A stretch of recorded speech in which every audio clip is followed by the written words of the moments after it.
నమస్తే మేడం, మీ క్యాబిన్ ఇక్కడే, బయటే ఉంటా, ఏమన్నా అవసరం ఉంటే చెప్పండి. నమస్తే. నమస్తే మేడం. నమస్తే. కలెక్టర్ సార్ ఆవిడ ఫస్ట్ టైం ఆఫీస్కి వచ్చారు, కనీసం లేచి విష్ కూడా చేయరా? నా 40 ఏళ్ల సర్వీసులో 2 సార్లు కరెన్సీ మారింది, 20 సార్లు కలెక్టర్ మారారు. నేను లేచి నిలబడి నమస్కారం పెట్టేంత స్థాయిలో ఏ కలెక్టరు పనిచేయలేదు. నా వయసుతో పాటు వీళ్ళు ఏదో మంచి చేస్తారనే ఆశ కూడా కరిగిపోయింది. చూద్దాం ఈవిడేం చేస్తుందో.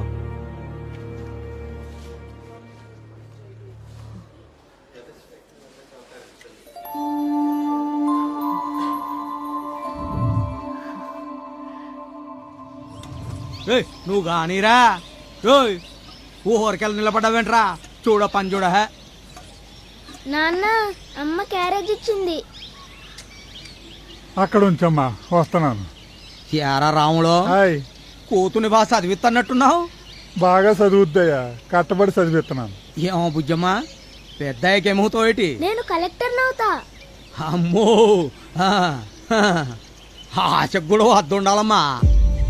మీ నాన్న చూస్తే మట్టి బిస్కునే రైతు, నువ్వు కలెక్టర్ అయిపోతావా? యారా రాముడు, అయిపో, కలెక్టర్ అయిపో.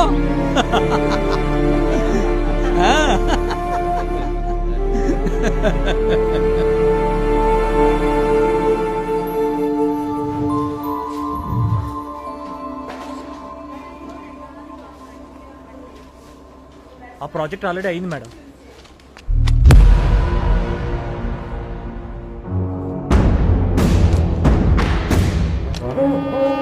నమస్తే కలెక్టర్ గారు, బాగున్నారా? నా పేరు రవి, అందరూ నన్ను తోట రవి అంటారు. ఎమ్మెల్యే గారి మనిషిని.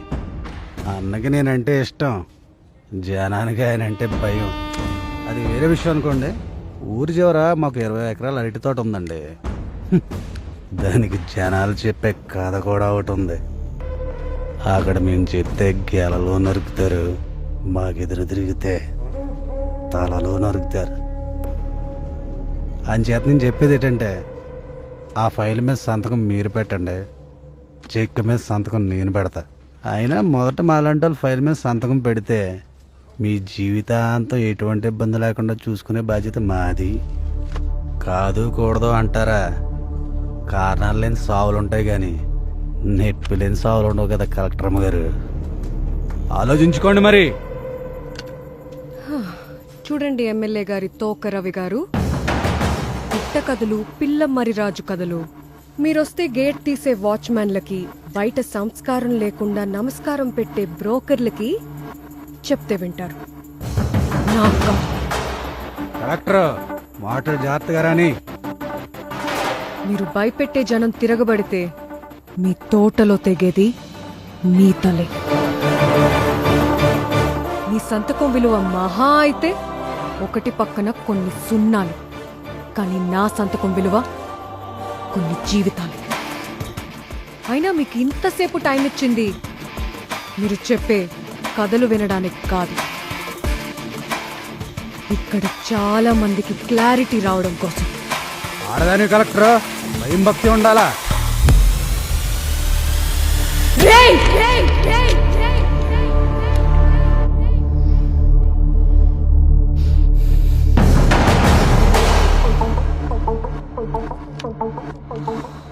అదే ఆడదాని కాళ్ల కిందుందిరా